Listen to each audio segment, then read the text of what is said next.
Welcome to all of you, dear astrology friends. I'm so honored to do this video, and it's my favorite video of the year. The yearly horoscopes are coming here today. Now, as you are looking at this little video here, well, little, probably a long one, for 2026. What's going on with the planets? What's happening? What are the flavors? It's all going to be covered here.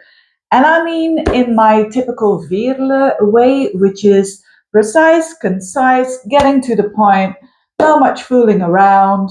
And this is what you see, and this is what you get. I put on a nice dress and putting back my hair in a little bit of a fancy way because this is a bit of a festival, not a festival, a festive video because it's for the whole year of 2026. Now, I'm going to break it down with the outer planets. So that is Pluto, Neptune, Uranus. What is Saturn doing? What is Jupiter doing? Also going to look at the retrogrades, if there are any.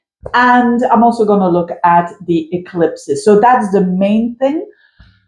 First, the general part, of course, and then for your horoscope, whether you have a sun, a moon, or a rising sign in a certain sign, I'm going to look at these planets, where they are situated for you the whole year. And so I'll get back to the signs in a minute. But first of all, what is the flavor of the year? Well, it's I know, of course. A lot of people will say there's horrible stuff going on in the world and this and that, and Veerle, or you as an astrologer are always so optimistic and blah blah blah blah blah. Of course I am. Of course I am. I mean, we're alchemists, remember? We can do that. And of course, there are situations that no one likes, I know, but we can only do what we can do in the moment. And the astrology, although these planets aren't doing anything to us, a lot of people seem to think that. They don't. They are a reflection, a projection, a reflection of what's going on inside of us. And it's a weather forecast. And I have to say, the weather forecast of 2026, I love it. It's been a long time since I've been doing the astrology. That 2026, when it comes to energy in general, we have an opportunity to tap into flow. Tap into flow. So I would title the year of 2026 certainly as a lot of flow possible, a lot of opportunity to get into the flow.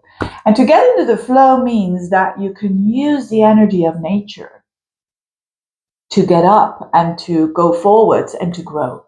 That's basically what I'm saying. A lot of these planets are in positive signs. I don't mean positive like positive, negative. I mean yang signs, masculine signs, which is all about going forwards, growth, taking action. It's the two elements of fire and air. Fire wants to create, it wants to act, and air wants to connect on an airy level. So we have those outer planets making tons of good aspects with each other. Actually, as a matter of fact, there's only one conjunction that is challenging with the outer planets, I mean. And and that is between Saturn and Neptune. But that is old story. It's old story. It's the preparation we're already have been doing in 2025, right? So in around and about, you could say the 20th of February of 2026, we're going to have Saturn conjunct Neptune at 0 degrees of Aries. So this means this energy of Saturn, which is all about let's it's about maturity, it's about boundaries, it's about getting real. It's the realist, you could say, and Neptune is the idealist. It's breaking open boundaries, and they're coming together. So in many videos, I already explained that this is all about a dream, making a dream come true. So where this is falling in your chart, where Aries is, this is an opportunity of Saturn-Neptune conjunction, which is harsh because it's not easy, to be and the realist and the idealist at the same time, and to do that a bit of a 50-50. To have the dream, yes, I want to write a book, but also to do the hard work. Every day I'm going to write a page, and at the end of the year I'm going to have a book. That is a Saturn-Neptune conjunction in Aries. It's something new, it's something bold, it's pioneering. So that's, you could say, the 20th of February, around that time. But again, this is more to do with 2025 than with 2026.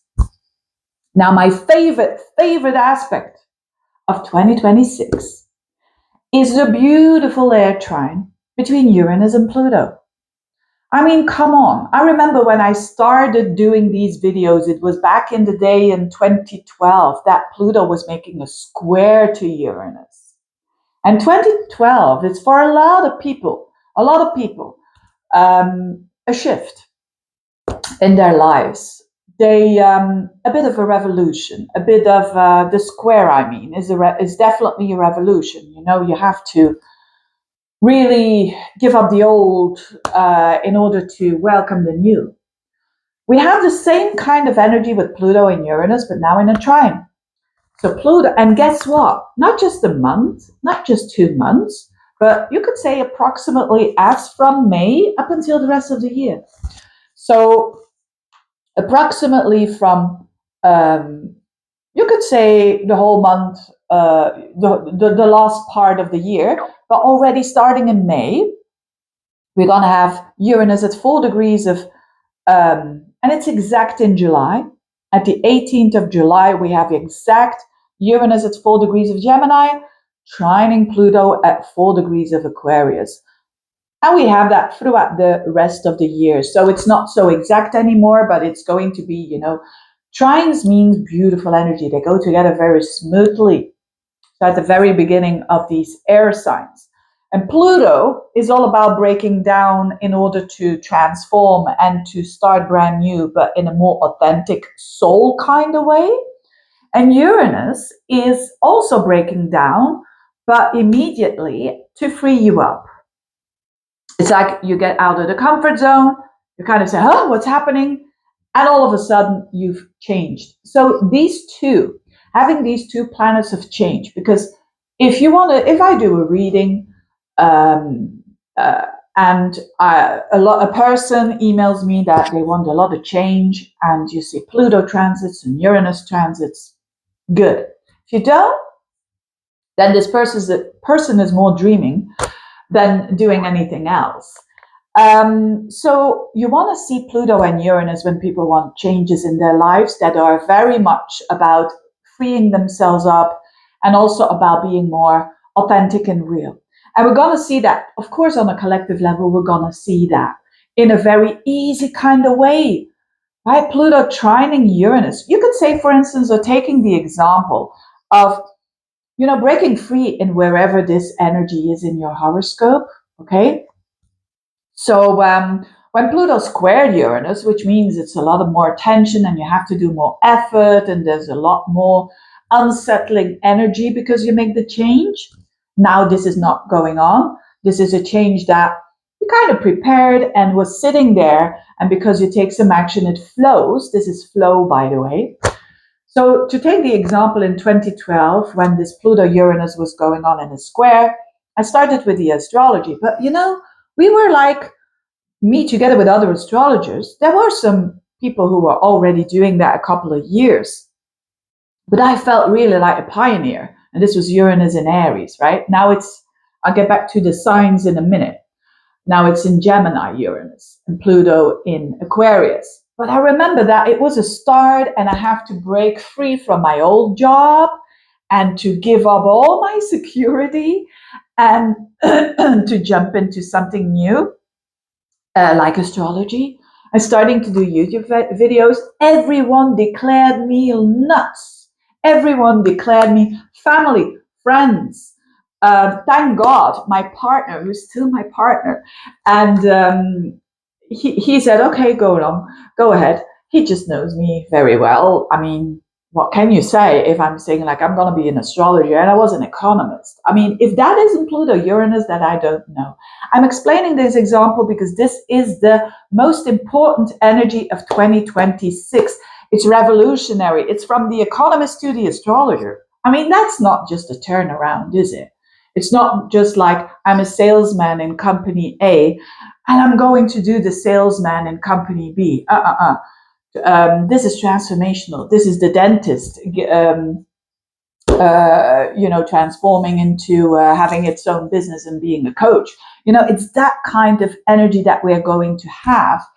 And in 2012, when I did that, it was really, it demanded a lot of courage. It demanded a lot of belief in the self to be able to take that step. And especially when you don't get any help, and there's a lot of people who really unconsciously want you to fail as well, right? So you have to be very strong in what you think and what you want to do.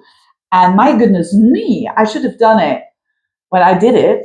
I should have done it 10 years earlier. But everything has its timing.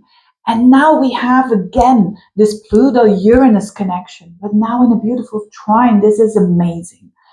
And because this is in air, this is all about what we already see things going on here. We already see people now. When you would do it now, if you are someone who's working in a company, and of course, mind you, you have to do your own part, of course. This is not going to fall into your lab. That's not what I'm saying. But this could mean with this Pluto Uranus and you having that in your chart, aspecting your planets, this could be really you leaving the company for your own business, but this transition going rather smoothly and not with like fears and whatnot. And, you've got it all figured out already. You've got your ducks in a row. And that is amazing because this is change in an easier way than Pluto square Uranus, right? So this is very rare. And the thing is that we've got it for such a long time. So we have time to adjust as well, and we have time to do these things that are big for us. Some of you will do this in a relationship. Some of you will do this at work. Some of you will do this in their financial situation.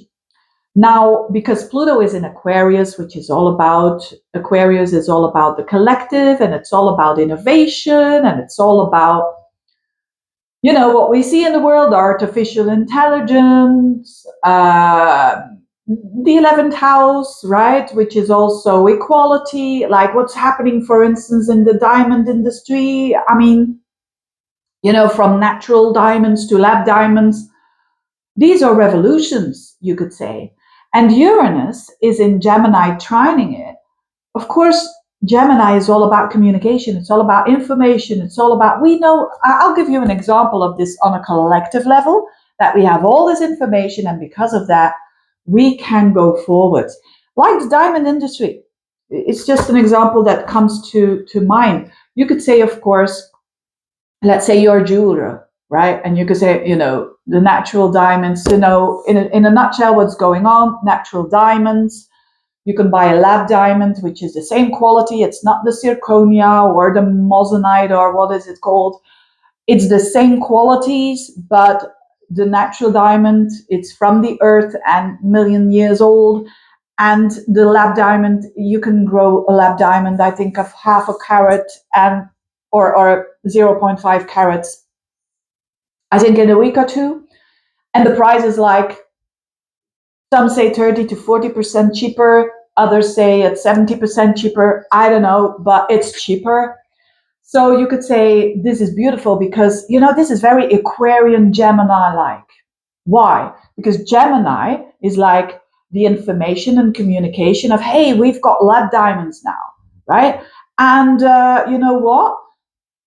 We were told that, the natural diamonds are very rare, but are there? There's information out there now that they're not seen to be so rare. On another level, and you don't have to believe me, this is just an example that I'm saying here. And then Pluto in Aquarius, it's for everyone.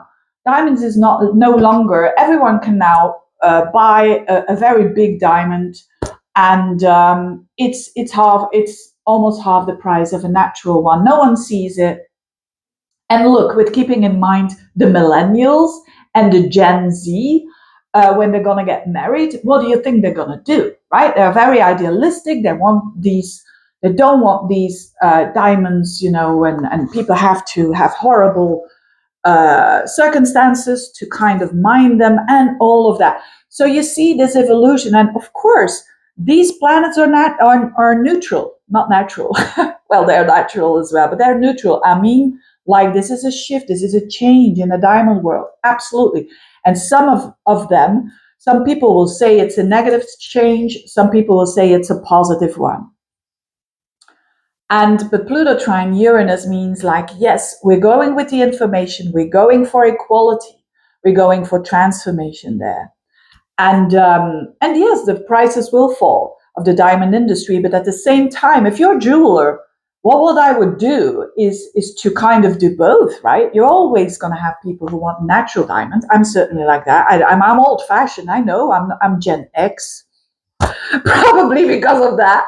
But you see what I mean? This is Pluto trine Uranus. This is revolutions. I mean, people can have now something that was, only for the rich and the famous or whatever. This is Pluto trine Uranus. I know it's a very down-to-earth example, but another example is that you can go for a relationship or for a job that is more matching your soul, that is more matching your truthful authenticity, that you're not staying in the job or you're not staying with the person because actually your mom says so, or your sibling says so, or your best friend, or other people, or society, or whatever, because it's to be like that. Now you're going to have people who are doing this transition of okay, AI, it is like, oh, it's going to be tons of jobs that are going to go away. That's the truth. Of course, it's going to go away. But don't forget, there's going to be tons of other jobs coming in as well. Remember, when the internet came, a lot of jobs now that we have today are linked with the internet as well. So it's always like, what is for you? Is the cup half empty or half full? I hope for you it's half full. No matter what age you are, there's always possibilities. There's always growth. Focus on this Pluto Uranus, no matter what, in 2026. The rest is peanuts. I'm not going to talk too much about it because this is amazing energy. If you are stuck in a rut, this is it, And some people will have this energy very fluently, like people who have air in their horoscope, like Librans. Wow, they're going to make a grand trine here with this Pluto Uranus.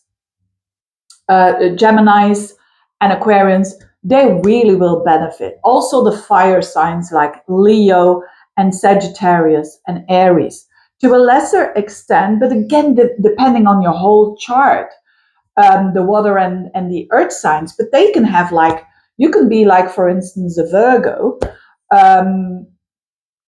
and having Venus in, you can be a Virgo and having a Venus in, let me have a look if this is, this wasn't repaired, of course. Oh yeah, and have a Venus in Libra.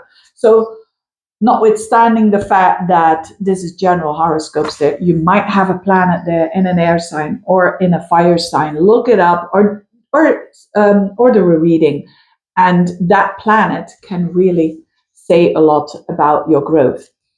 So amazing. I have written down so much. Look, like scoop it. Look, isn't this amazing? I'm getting so excited about all of this. See. Incredible, isn't it? And I'm not going to say it all. It's too much. But another thing, it's not just, so we're having a conjunction between two planets. We're having a trine between two planets. We're having two other trines. I kid you not, we're having two other trines. There are not the half of the year. They're during the month of July, the whole month. We're going to have Jupiter trine Neptune. And we're going to have the whole month in August. We're going to have Jupiter trine Saturn. Wow. Was that all in fire again? Fire, fire, fire. Not again. Now it's fire.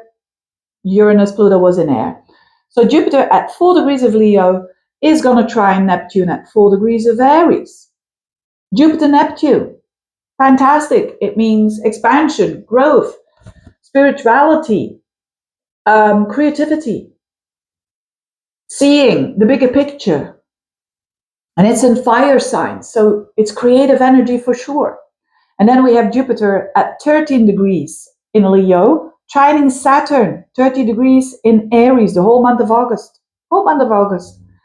Jupiter, Saturn in a beautiful trine. That's Jupiter is the new, it's expansion, and Saturn is the old. It's what we already know. In a beautiful trine, it means that the blending of what is good we keep and what is new and can help us grow, we do keep that, we take that as well. And we kind of, it's amazing energy. It's amazing supportive energy. There's a lot going on during the midst of the month. The midst of the year, I mean, July and August. Beautiful trines. Jupiter is also going to oppose Pluto, but that's only on the 20th of July, which means, again, there is expansiveness, but there's a tension that we have to get real here. Pluto. It's like, hey, if you want to change, okay, I'm going to change you rapidly and fastly, but be real, be authentic. Look in the mirror and don't fake it, right? Look in the mirror and be honest with yourself. That's that kind of energy. And even amongst that, but I'm not gonna include that in the signs, is a ton of sextiles. Of course, if we have air and fire, there's going to be a lot of sextiles occurring. And a sextile means in energy that's also easygoing. It's also easygoing. It's like Saturn sextiling Uranus the whole month of January. We start off with that. So that is, again, balance between change and the old, the new and the old, a balance between that. Then we have the whole month of March, Saturn. And that's going to be, by the way, the Saturn and the Uranus is going to be in Pisces, where Saturn is at the end of Pisces, and then Uranus at the end of Taurus. So that's earthly energy, very grounded to start off the year, very grounding energy. I love it. The whole month of March, we have Saturn at 5 degrees of Aries, sextiling Pluto, 5 degrees of Aquarius. So we have the means to make the changes. Very important.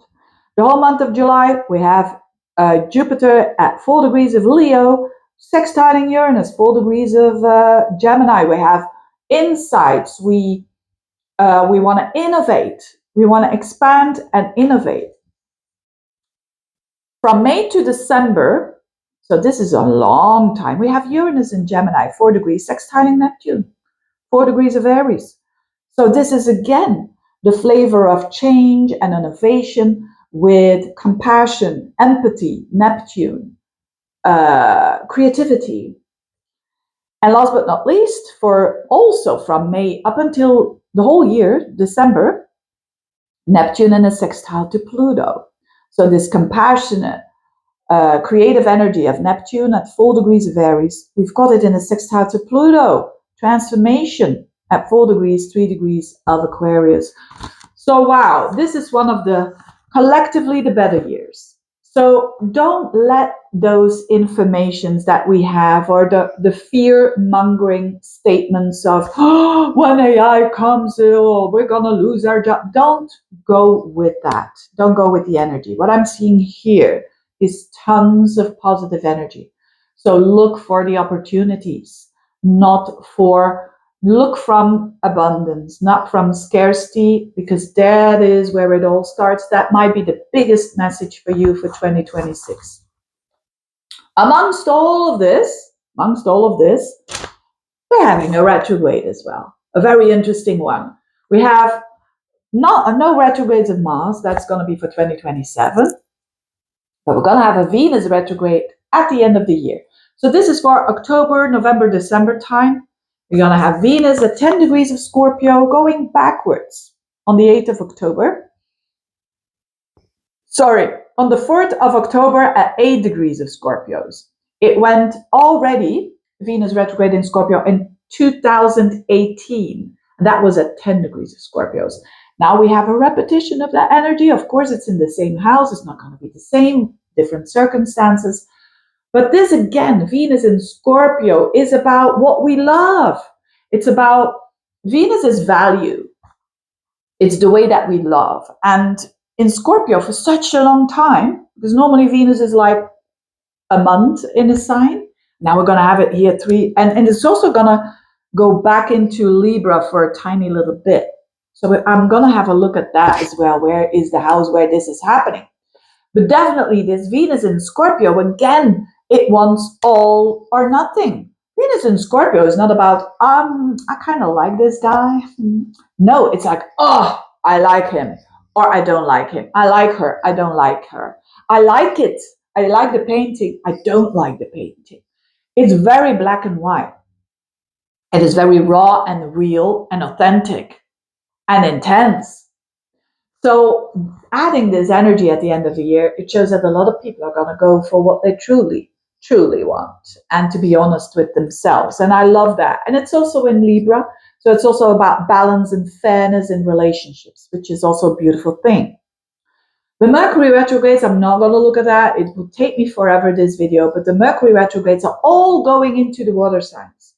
So we're going to have one in the 27th of February at 22 degrees of Pisces, going retrograde. At the 30th of June, Mercury at 26 degrees of Cancer, going retrograde. And at the 25th of October, whilst this Venus retrograde is going on, guess what? Mercury is also going retrograde in Scorpio at 20 degrees. Very emphasis on Scorpio with these two retrogrades in the same sign in October. So retrograde of Mercury is, of course, always a rethinking of, not so much like with Venus, it's your value that you're going to rethink, right? So what you once loved, you might not love anymore, and vice versa. But with the Mercury retrograde is a rethinking of, the mind, you're reassessing something in that particular area. It's all in water signs, so it means that emotions will be important, that we're going to rethink a lot that considers our emotions and the safety of emotional awareness and emotional stability there, right? There's a lot of, with this Mercury retrogrades, a lot of thinking in also wanting to be in the flow. Water is very flowy energy as well, right? We're going to have all those retrogrades. Chiron. Now, normally Chiron is in one sign. It's going to be now in 2 signs this year. It's been in Aries for a while. It's going to continue that from 22 degrees of Aries up until 29 degrees of Aries, up until June of 2026. Then it's going to tiptoe a couple of months up until like September time, the 17th of September. It's going to tiptoe in Taurus. So we're going to have the wounded healer from Aries, where it is the wounds and the healing of our being. So we want to be rather than not be someone. Honestly, we really want to take space in the universe with Chiron there and Aries. But in Taurus, it's about our confidence. Now, people who've got like Chiron and Taurus, they kind of work for a lifetime. Because Chiron in your chart is work for a lifetime, and it's healing around confidence, around your worth. It's like in the song Alicia Keys, a woman's worth. This is the Chiron stuff that is going on. And eclipses.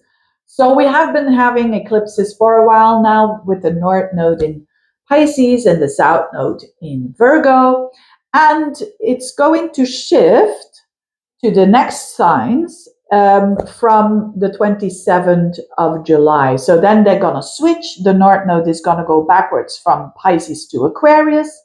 So a North Node always shows where we need to go. We need to go from the very empathetic, Piscean, connecting energy and creative energy towards the, again, Aquarian energy, which is this focus on innovation, focus on equality, brotherhood, sisterhood, that kind of energy.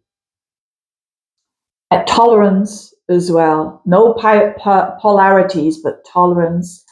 And the south node it will be from Virgo to Leo. So from the, that the south node shows what you need to let go of, what is no longer suiting you. And we talked a lot about this Virgo energy that is about perfectionism and the micromanagement, and you want to get out of that energy. Now it's Leo. You don't want to get out of the Leo good energy, right? Because every sign has good stuff, every sign has challenges. To let go of when it comes to is that you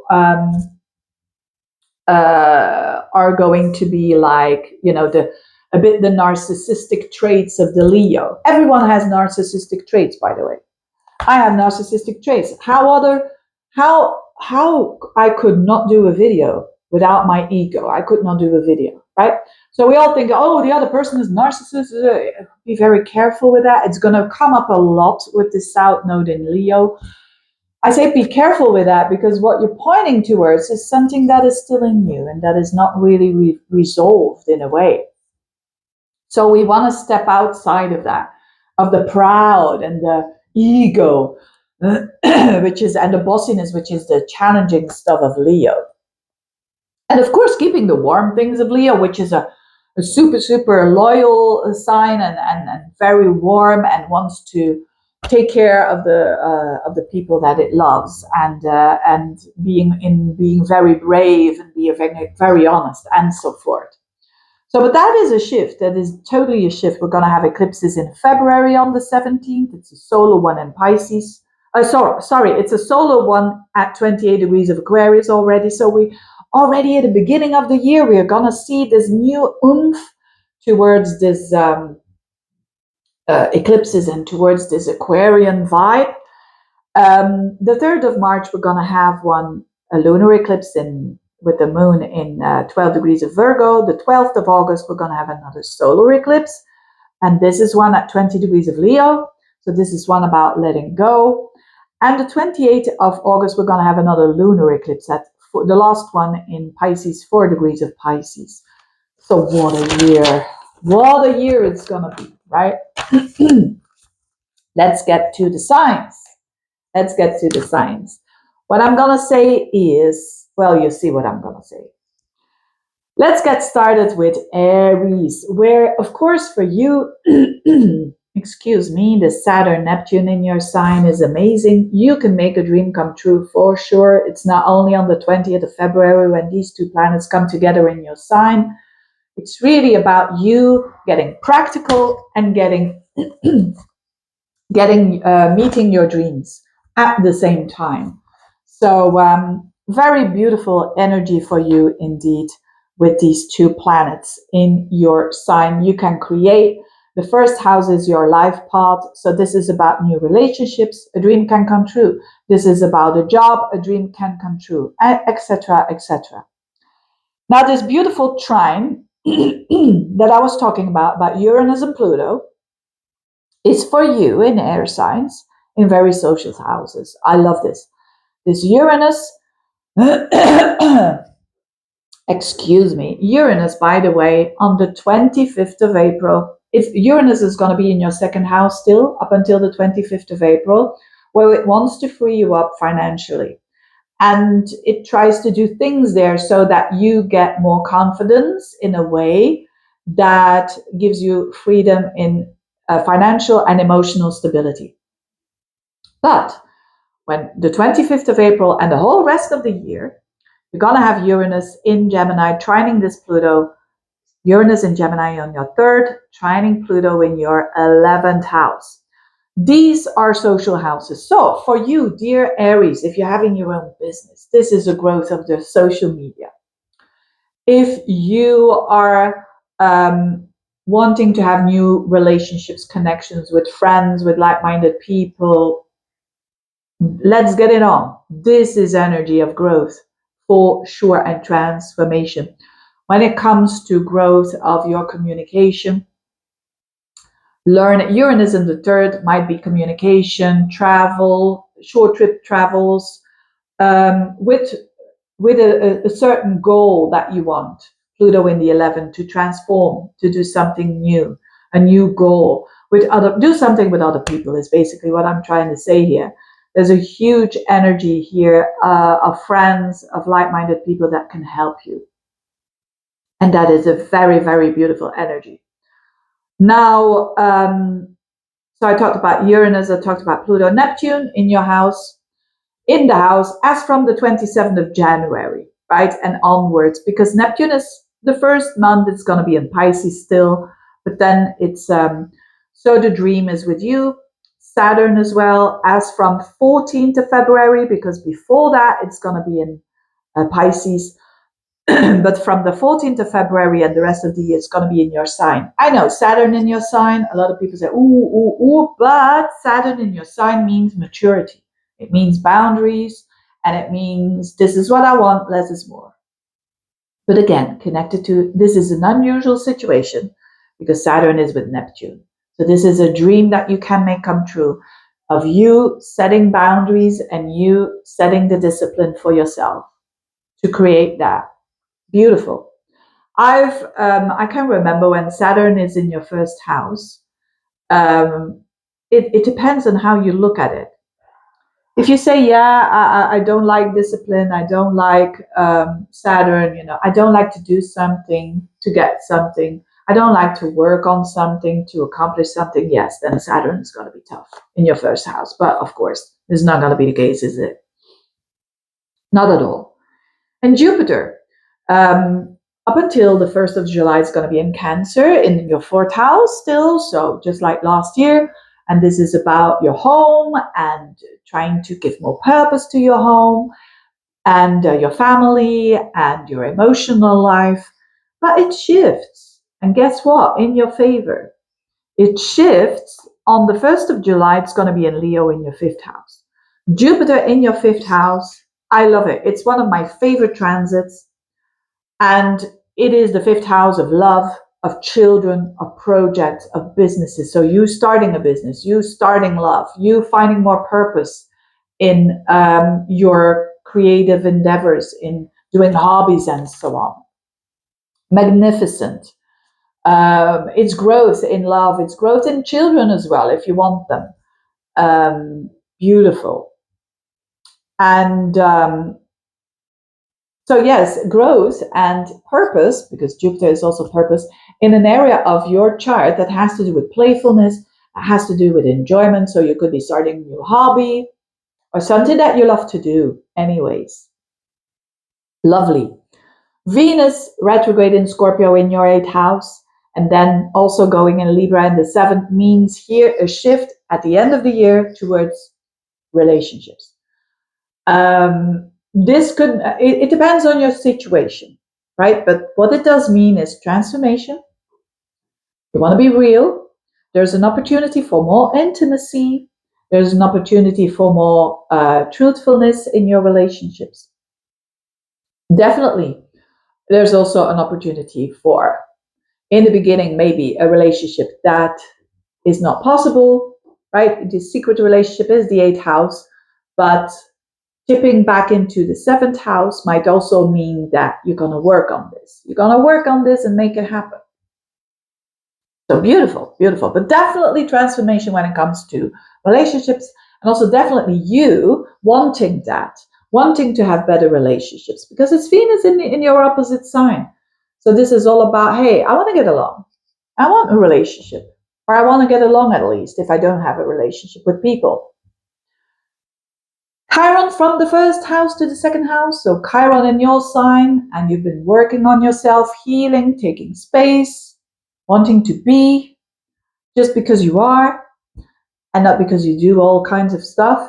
And then getting into your 2nd house is healing opportunities when it comes to, and this is from June time, healing opportunities when it comes to the acceptance of the self, the working on your confidence. This is between June and September. The eclipses that are now happening, the North Node in your 12th house, who's trying to release old patterns, right, in Virgo, to release patterns that are no longer suiting you, to also get rid of, micromanaging your work, for instance, with the South Node in the 6th, and all of that. You go towards the North Node now in your 11th, or getting rid of South Node in the 6th house is also getting rid of things, bad habits. That as well. And around July time, we're going to have this North Node in Aquarius. That's going to be in your 11th house. So again, a very big focus on your friends, your goals, your social media, your connections with like-minded people, your goals for the future, your growth, what you can do more with other people to grow. This is amazing. And the South Node in the 5th house, right? So it's a different attitude towards what you think is love.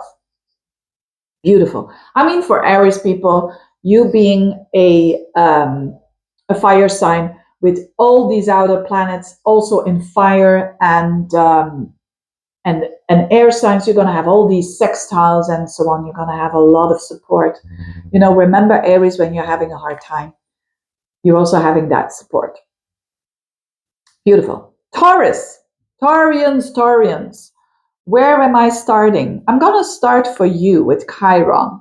Chiron is going to get into your 1st house in Taurus in June up until September. So you're going to have opportunities there to heal, to look at your confidence, to look at what do I do to get that confidence, that self-confidence. It comes from self. It doesn't come from others. So you're going to work on that. The relationships is going to be crucial for you very much towards the end of the year. October, November, December, with having that Scorpio, that Venus retrograde in your 7th house of relationships.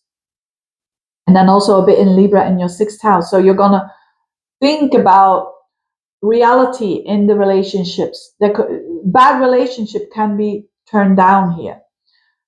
New ones can start here.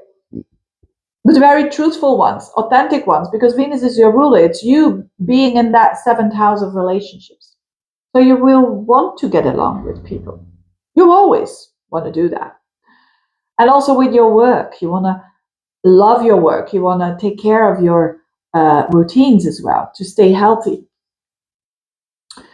Now, this Saturn-Neptune conjunction on around at about the 20th of January, this conjunction of I want to do something new and I also want to do something that has to do with an idea, but that is also very practical. And that is in your 12th house occurring. Saturn, Neptune there in the 12th house. So this is all about identifying your blind spots and working with them. It's nothing more or less. So it's getting rid of the blind spots that are holding you back, that are blocking you. And I mean blind spots, things that you don't know about yourself, right? Whether it is a low self-esteem, or whether it is an addiction, or smoking too much, or doing this too much. There is an opportunity here to heal and to let go of that pattern. 12th house is patterns that we don't even know, that we've inherited from our parents or ancestors, right? So that's going on behind the scenes. And Neptune is there already at the end of the month of January and the rest of the year. And Saturn is also in from the 14th of February in Aries and going to stay there for the rest of the year. So huge emphasis on that healing part of your chart. Now, Pluto trine Uranus, the most beautiful thing. This is in your house, which is Uranus is entering on the 25th of April. It's entering in your 2nd house and it's trining Pluto in your 10th. This is a huge, massive, for a lot of Taurians, this is a change in career. This is a change in your financial situation. And I mean liberating growth, soul kind of careers that match your soul, all that good, juicy stuff. If you say, Veerle, I don't work anymore, then it has to do with your confidence, your assets, and it also has to do with how you present yourself to the world. It's going to be very, very grounded, but at the same time, very flowy, right? So you want to transform how people see you in the world is going to be very strong. It's going to be very empowered, so to speak. Very beautiful energy for you. It's very real. This Pluto-Uranus that I described in the beginning, listen to it. If you haven't done already, this is for you about money. This is for you about your resources, your values. They are more true and real than ever. And Pluto is in Aquarius for the whole year. Now, before this 25th of April, when Uranus shifts into Gemini, it's still in your sign, right? So Uranus, so do the things that you want to do that liberate you from cages that you've been putting yourself in. It's possible to free yourself up from this, particularly also in relationships. Uranus still in your first house up until from January 1st to the 25th of April. And then Jupiter, it's going to be up until the first half of the year, up until the 1st of July, it's in your third house, Cancer. So short trips, expanding, learning a skill, traveling, short trips, teaching, learning, communicating, more purpose, finding more purpose in people around you, like siblings and neighbors, all of that juicy stuff. And then it gets into your fourth house from the 1st of July in Leo. So Jupiter in the fourth has to do with expansion in your home. Literally, you're going to live bigger, for instance, or finding more purpose in the place that you live, finding more emotional stability. Isn't that good? It truly is. And last but not least, these eclipses, right, from Virgo and so the North Node has been in Pisces in your 11th house, South Node in the 5th house, but it shifts now. I'm going to focus on that, on July. Around July time, the end of July, you're going to have the North Node in the 10th house. Not in the 11th anymore, of friends and groups of family and growth there in Pisces. No, it's now North Node in the 10th house of Aquarius. So emphasis again on career. Big growth on career, possible. Expansiveness there. And if you don't have a career, in finding purpose in what you contribute to the world, what you contribute to society. Beautiful. The South Node is going to be in Leo in the core of your horoscope, the 4th house. So not in the 5th house anymore, where you had to let go of things that didn't suit you around love and children, projects, and a different attitude. But now the South Node is in the 4th house. So it's more like a letting go of old attitudes that are a little bit like, Leo, towards family and all of that. And more growth into who you truly want to be. Beautiful. Geminis. Wow. You are a air sign. So you are one of those signs that are going to have, in general, a better year because of these trines that I was talking about, these sextiles in air and in fire that I was talking about. It's all supporting your energy. So let's get started. Let's get started with this Saturn-Neptune conjunction. So Saturn gets into Aries. So it's still in the beginning of the year in Pisces, but it's in Aries as from the 14th of February.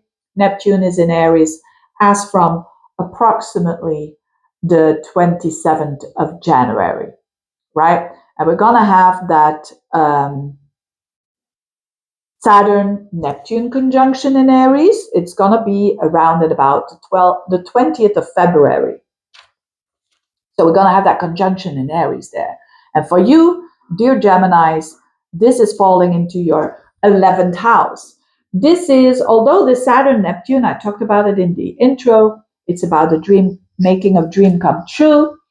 It's in your 11th house of friends. It's in your 11th house of opportunities, of goals for the future. It's also, if you have your own business, a financial house, it's growth for that. And it's a dream making true. Very beautiful for you. The beautiful trine that I was talking about of Uranus and Pluto is Uranus in your first house. It's still in your 12th house up until the 25th of April. It's going to be in your house again. I say again, this is the second time, and it stays there for a lot of times, the whole year, to say the least. In Uranus, in Gemini in your sign, trining Pluto in the 9th house of Aquarius. This beautiful trine for you is in the fire houses. So this is about your development. This is about your fire. This is about you. And it's connected to your 9th house. So you want this transformation. You want this new stuff. You want this new thing that is connected with 9th house, which is the higher mind, which is spirituality, which is being connected with all there is, which is the helicopter view, which is your belief system. There's a transformation and a growth of that. Can also mean you wanting to live abroad, or you wanting to teach or learn or study. And it's very beneficial for you. It's also travel, going places. But it's very much in the mind, right? You very much are growing on a spiritual level, and you feel connected. And because you feel connected, you feel empowered. That's what it is. It's empowerment for sure. Jupiter is in your 2nd house. It starts in Cancer, in your 2nd house, still wanting you to have improvements and more purpose with the job that you do, money, your self-worth, improving. And then the 1st of July and the rest of the year is in Leo, which is sextiling your energy. So this Jupiter there in your 3rd house is about expansion, growth, purpose, when it comes to communication, when it comes to social media, if you have your own business, social media. It's short trips. It's learning something new, a new skill. It's teaching, learning. So a lot here this year is about this teaching and learning, right? There's also something about love, for sure. Why? Because you're going to have Venus Scorpio and Venus Libra going retrograde there at October, November, December in your 6th and 5th house. So it starts off in your 6th house. So you're going to have an opportunity to be more real in your day-to-day life, in your lifestyle, at your work. But then Venus gets into Libra in the 5th house. Opportunity for love, reconnecting love, rekindling love. The 5th house is the house of pleasure. It's the house of enjoyment. It's going back to an old hobby, children, love relationship. Love is in the air for sure for you, and to connect on a beautiful level in that playful kind of way, because that's what the 5th house is all about.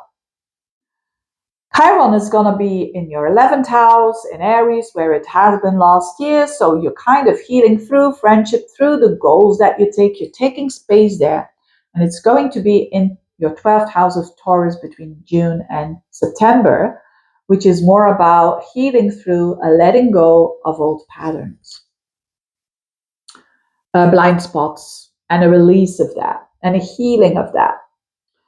Now, the North Node, they're going to shift around July time. They're going to shift the North Node from your 10th house of Virgo, going for the job, going for the career, going for being of meaning in society, towards the 9th house. So this is, again, a huge focus on your 9th house, isn't it, in Aquarius? So this is about you wanting to travel more, you wanting to connect more with people from all kinds of languages, you studying, you learning, teaching, traveling, connecting on a deeper level with the divine. Very, very beautiful and very optimistic view on life for you. The South Node, where what you want to let go of, was in your 4th house of Virgo. Of what you want to let go of when it comes to renovations or houses or family, the patterns that were no longer suiting you. You want to let go of that. You don't want to be the perfectionist there. And it's shifting in July in your 3rd house, which is like the letting go of old patterns that were no longer suiting you, that had to do with Leo, like, I'm too proud. And that has to do with the 3rd house, siblings, neighbors, the way that you communicate, a new way of communicating, an old website that you're gonna You're going to delete, um, a different way of thinking and of your logic. Beautiful. Cancerians. What's going on for the Cancerians? Let's start with this Saturn-Neptune, the conjunction on the 20th of February. This conjunction is in Aries, so Saturn will be in Pisces at the beginning of the year, so will be Neptune. But on the 14th of February, Saturn goes into Aries, and on the 27th of January, Neptune also will be in Aries. So you're going to have Saturn and Neptune in Aries for the most of the time of the year in your 10th house. So for a lot of Cancerians, and definitely if you have planets between 0 and 4 degrees of Cancer, this is a dream coming true when it comes to your work, a dream coming true when it comes to your career. If you don't have a career, it's how you present yourself in the world. There is like a shift here. This practical and idea that you had, you can implement it, which is lovely. The beautiful trine between Pluto and Uranus. So Uranus will first, in the beginning of the year, will be in Taurus, but it shifts into Gemini and Taurus is for you your 11th house. So you have been having liberations in the goal setting of your life, and also in the friendships, the social media, and also wanting to free yourself up if you have your own business. Uranus in the 11th house. But it shifts now into the 12th, and for the rest of the year, from 25th of April, Uranus in that 12th house, trining Pluto in the 8th house. So this beautiful air trine is in water houses for you. So this beautiful change that I was talking about is for you happening behind the scenes. This beautiful change has to do with deep psychological understanding, the 8th house Pluto, of your fears, of how you tackle your fears, your imaginative fears, that is. And the trine to Uranus in the 12th is a liberation, a liberation of your patterns that you didn't even know that you have, but that are blocking your life. So this is beautiful. It's all happening behind the scenes. It's a very emotional, positive energy for you, but it all has to do with the letting go of luggage that wasn't even yours in the first place. So there's a lot of healing for you possible, a lot of opportunity to let go of those things, of addictions as well. The 12th house is a house of addictions, and with this beautiful energy and understanding of it. And, it's like a process, and it's like a karmic thing that you can let go of that. It can also mean money, because the 8th house is the money that you share with other people. So that there could be a transformation of that, or something to do with money and abroad, or real estate and abroad. It could be that as well. Opportunities there. Jupiter still in your sign up until like the 1st of July of the year. Jupiter is in Cancer, so make use of that. It's being positive. It's having this expansive energy around you, this purposeful.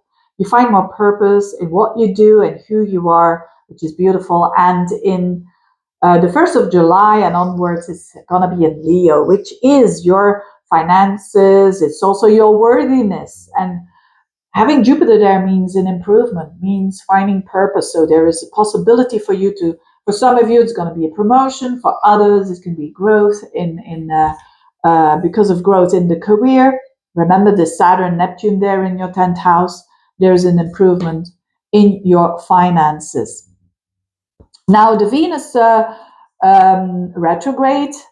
The Venus, I'm just making sure that I haven't forgotten anything. Yes, the Venus retrograde in Scorpio at the end of the year, October, November, December, it's going to be in your 5th house.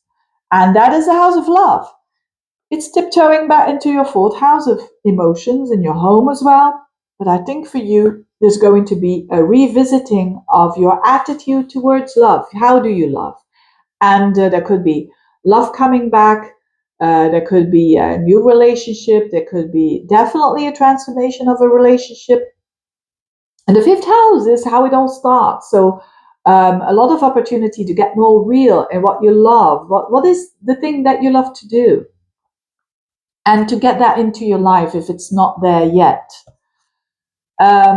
Beautiful. Also children, by the way, thinking about children and so on. Or improve it if you already have children, improving your connection with a child or children.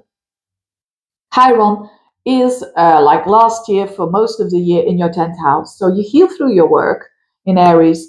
You heal through how you present yourself to the world. But it's going to be in Taurus in your 11th house from June to September. So there's also healing opportunities around friends, around goals that you have for the future, around money that you earn out of your own business. There's a healing process going on there. The nodes are shifting. The North node, where we want to go, where we want to grow, where we want to focus, shifts from the Virgo 9th house of mindset and higher mindset towards your 8th house in July time, the end of July. North node in the 8th house is a focus on transformation. Again, it's a lot of deep stuff for Cancerians. It's being ready here for that transformation because of a situation happening to turn it around into something that is more real for you. Intimacy, a yearning for intimacy, and to be true and honest in your relationships. But also shifts there in current relationships who are not being truthful. And so also shifts in money that you share with other people. So there could be an emphasis, the second part of the year, more an emphasis on that. And less an emphasis on where the South Node is in Leo in your second house, the money that you earn, right? Or the confidence that you have, the value. You're getting a little bit more here invited to be open for the value of other people, whether it is financial or emotional support that they give you, whatever, to be open for that so that you can receive. Beautiful. Leos. Wow, Leo, what a year. This is a rather positive, this is a positive year for you. In general, of course, right? Why? Because you are a fire sign and all of these planets, these outer planets are now either in a fellow fire sign or in your sign like Jupiter. And there's also a lot in air signs. So you're going to receive all that sextile energy, trine energy, you name it. It's beautiful. And of course, the South Node as well is going to shift into your sign. So let's get started with the Saturn Neptune that I was talking about in Aries.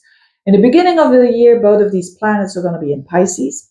So Saturn is going to shift into Aries in your 9th house, that is, on the 14th of February. And Neptune is already going to be there on the 27th of January. And then the rest of the year, Saturn, Neptune in your 9th house. Beautiful, because this is trining your energy. So if you've got planets between 0 and 5 degrees of Leo, this is beautiful. This means that you're being practical, but you're also being realistic and also being idealistic, having a vision. And talking about vision, this is all in your 9th house.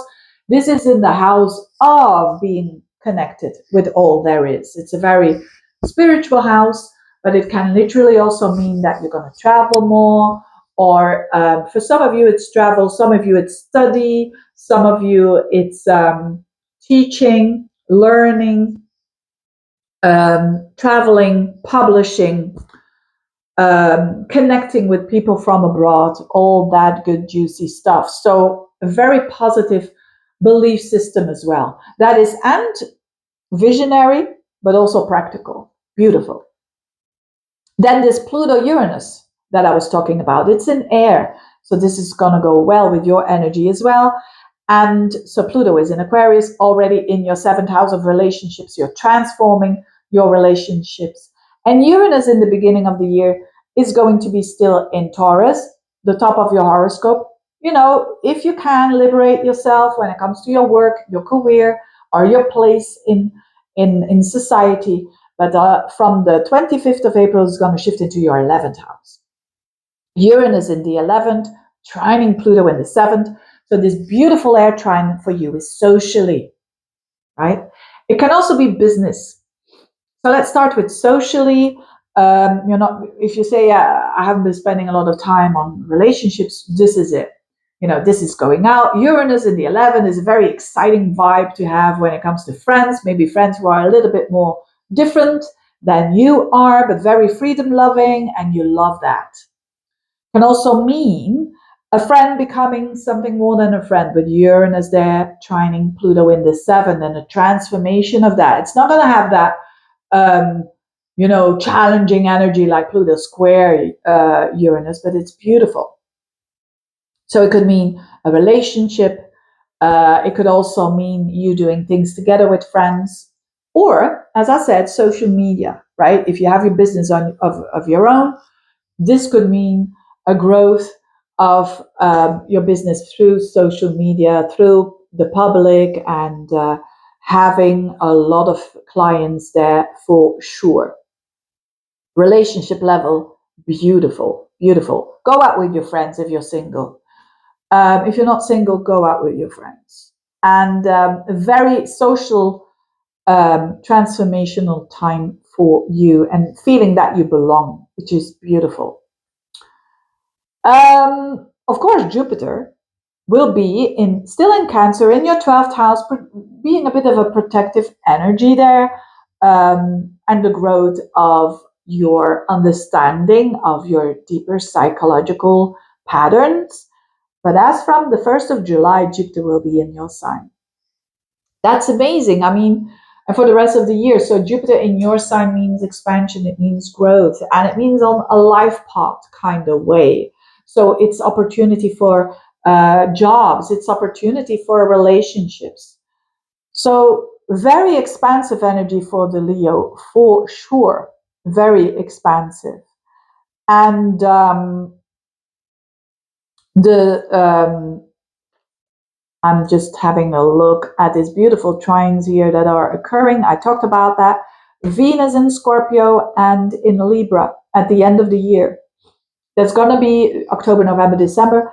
So Venus in your 4th house, and you want to beautify that. There could be revisiting some stuff that has to do with your home, with your emotional security. And then it also shifts into your 3rd house. So relationships with siblings, with family, there could be some shifts going on there, and that you want to improve. And but it also can be money, by the way. Having a better way of understanding your money, how and where it's coming from, and improving the situation. Chiron has been in Aries for a long time for you in your 8th house, where you want to have that healing when it comes to your psychological understanding, and when it comes to healing of existence, and I want to know myself, who I truly am. And it shifts this Chiron from June to September in Taurus. And that is the healing through knowledge, through connecting with all there is, and a healing through your belief system. Beautiful.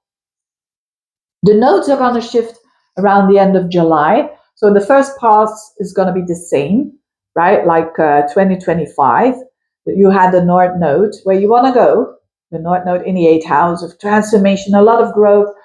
There might have been some crises already, but you grow from there, and you focus on the understanding of the self again. But the North Node is going to shift into your 7th house, where Pluto already is. So again, an emphasis on relating. So for you, it's about relating. It's about working with someone. It's about having a relationship. And if you don't have one, there could be here definitely an energy of opportunity to establish one. So a focus on other people so that you can work with them instead of focusing too much on the self, because you're going to have the South Node in Leo.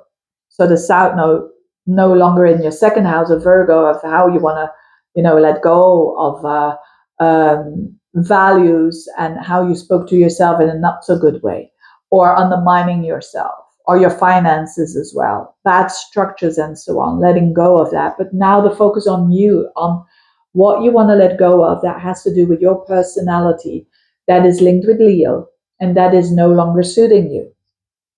Whether it is being too much into yourself and not seeing other people, or whether it is being, a Leo that is not loyal, for instance. But again, focusing on relationships for sure. Beautiful. Virgos. Virgo, you are an earth sign. So what's going on for you? Let's have a look. Let's start with the Saturn, Neptune there in Aries in your 8th house for the most of the year. Saturn and Neptune are going to start out in Pisces in the beginning of the year, but they're going to shift into Aries. Neptune on the 27th of January. Saturn on the 14th of February, and the rest of the year, Saturn, Neptune in your 8th house, a new beginning, a new start of being practical, but also being innovative. You could not innovative, I would say initiative, and also having a dream in that 8th house. So the 8th house is the house of life and death. It's the house of transformation. It's the house of understanding the self on a deep psychological level. There could be you managing your finances, that you share resources with some other person, like a business partner or your romantic partner. There could be something new here that you're developing. Saturn, Neptune doing the work, also having the vision, and to improve your financial resources that you share with another person. This beautiful Pluto-Uranus trine. So Pluto is in Aquarius. It's already there. It's going to stay there. It's in your 6th house of your day-to-day routines. You want to transform your lifestyle. You want to improve it. You want to get it more real. And so are your routines, your health. You want to turn things around in the positive way. Now, Uranus will be in Taurus up until 25th of April, still in your 9th house of the mind and freeing up your mind.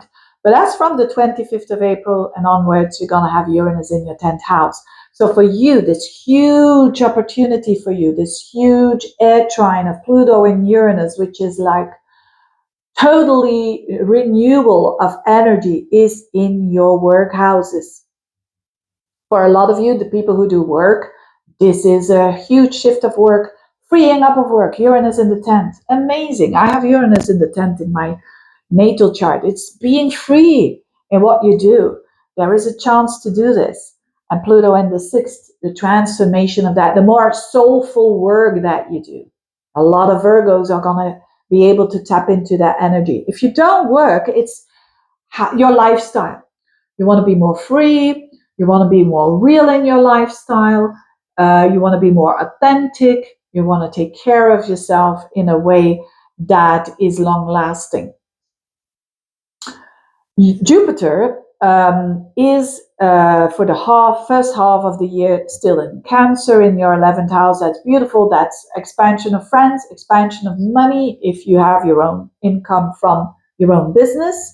It's expansion of goals for the future and people who are really supporting you, that are like-minded. But it shifts into your 12th house in Leo on the 1st of July and onwards. This is having support behind the scenes. This is like someone does a donation to you. You don't know where it's coming from. Jupiter in the 12th. Jupiter in the 12th is very spiritual. It's like finding purpose in the knowing of your blind spots, the understanding of those patterns. And you see them as, patterns that are no longer suiting you, and you understand why. And you can learn from them in a way that is expansive and that helps you in life. Venus in Scorpio at the end of the year and in Libra is your 3rd and 2nd house. So at the end of the year, the 3 last months, there's going to be a review of values, considering the 3rd house, siblings, neighbors, communication, your websites, your short trips, and also your finances, Libra. There is a possibility and an opportunity to have different systems there and to improve it. Chiron has been in that 8th house for a long time in Aries, where you learn how to be and to be open and accepting of your flaws and of your anxiety in the 8th house, and understanding them and tackling them. but embracing them at the same time, not wanting to resist them. And between the June and September, you're going to have Chiron in your ninth house. This is a healing and an understanding by doing studies, traveling, spirituality, feeling connected with all there is. Very beautiful. And the first half of the year, you're still going to have these nodes in your sign and the opposite sign. But on the end of July, it's going to shift into Aquarius and Leo. So the North Node, where we want to go, for you, it was the seventh house, and still the first part of the year, the seventh house, it's about connecting with other people. It's about taking into account other people. It's about, the South Node in your sign is about leaving things behind that are no longer suiting you, that are working against you with your character, like maybe micromanaging too much or being too much of a perfectionist, and letting go of that.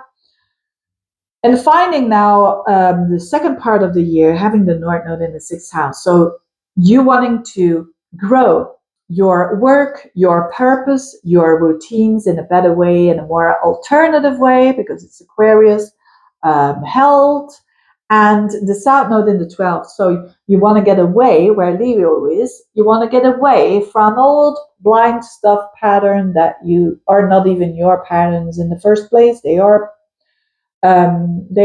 ancestral patterns. So a lot of cleaning up there for you. You're going to like that. All in all, a very interesting year for the Virgos, for sure. Librans, you are an air sign. Wow, Libra. If you have planets between 0 and 4 degrees, you're going to have this Pluto-Uranus. And in a trine to you, which we call in astrology a grand trine. And I'm seeing this already with people who've got planets in the beginning of Libra, that there are let's start with that, with the Pluto being in Aquarius. And for you, that is in your fifth house of self-expression. It's a very fiery house. And you're going to have you're going to have Uranus in the ninth house as from the 25th of April. It's still going to be in Taurus before that, in your eighth house. So you want to free yourself up from loans or from, you could say, the resources that you share with another person, to free yourself up, the structure in some sort of a way, or understanding your deep psychological patterns. But as I said, from the 25th of April and onwards for the rest of the year, you're going to have this beautiful trine between Uranus in your ninth and Pluto in the fifth. So this is about, for some of you, this is studies, right? You could be studying something, or and the ninth house has to do with travel, studies, or you teaching others. It can meet someone from abroad, a relationship. And it trines Pluto in the fifth house, which is a transformation when it comes to what you love to do. So you're really going to express yourself in a way that is so Libra-like, that is so you. And so this is happening in your fire houses, in the houses of expression. And if you're that kind of Libra that has been doing too much of a people-pleasing Libra, right? The negative side of the Libra, that you kind of forget yourself. This is different. This is an energy of you're thriving here in your expression, in your love relationships as well, because the fifth house is love. So you could be finding love here or transforming love. If you already have a relationship, children, or growing when it comes to your hobbies. Also a business. This could mean a business that you start, and that you I would certainly recommend to do it internationally with all these beautiful energies here. Fantastic. Jupiter is in your 10th house still in the beginning of the year, the first 6 months. It's in Cancer, so still an opportunity here to grow your career if you have one, to grow your confidence in the world, right? And it shifts from the 1st of July in your 11th house. Again, very beautiful to your energy. The 11th house, if you have your own business, this is expansion. This is more money coming in.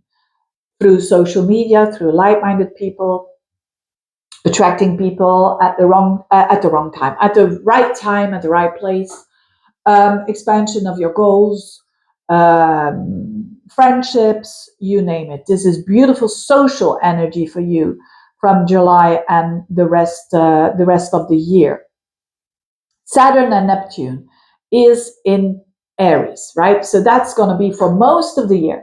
It's still going to be in the beginning of the year in Pisces, like Saturn is in Pisces still up until the 14th of February and Neptune until the 26th, 7th of January. But then it's in Aries for the whole year. And this is your relationship sector. So for those of you who've got planets between 0 and 4 degrees again, you're going to feel this very much, this dream that you can make true when it comes to relationships, when it comes to also business partnerships. So not only romantic, it's also business partnerships. Saturn and Neptune means like, I'm going to do the work and I'm having the dream. Very beautiful. So it's like new energy there, which is amazing for you for sure. The retrogrades of Venus, of value, is also going on in your sign at the end of the year. First in Scorpio, then in Libra. So at the end of the year, you're going to have this in your second house, Venus. So reviewing your finances, reviewing your worth. And then it goes into your house, the first house, Venus. It can be the ideal time to do a makeover, but also you presenting yourself in a new way, relationships that have opportunities there for sure. And Chiron, she's from your seventh house, where Aries is for most of the time of 2026, healing through your relationships. It's going to be from June to September in your eighth house.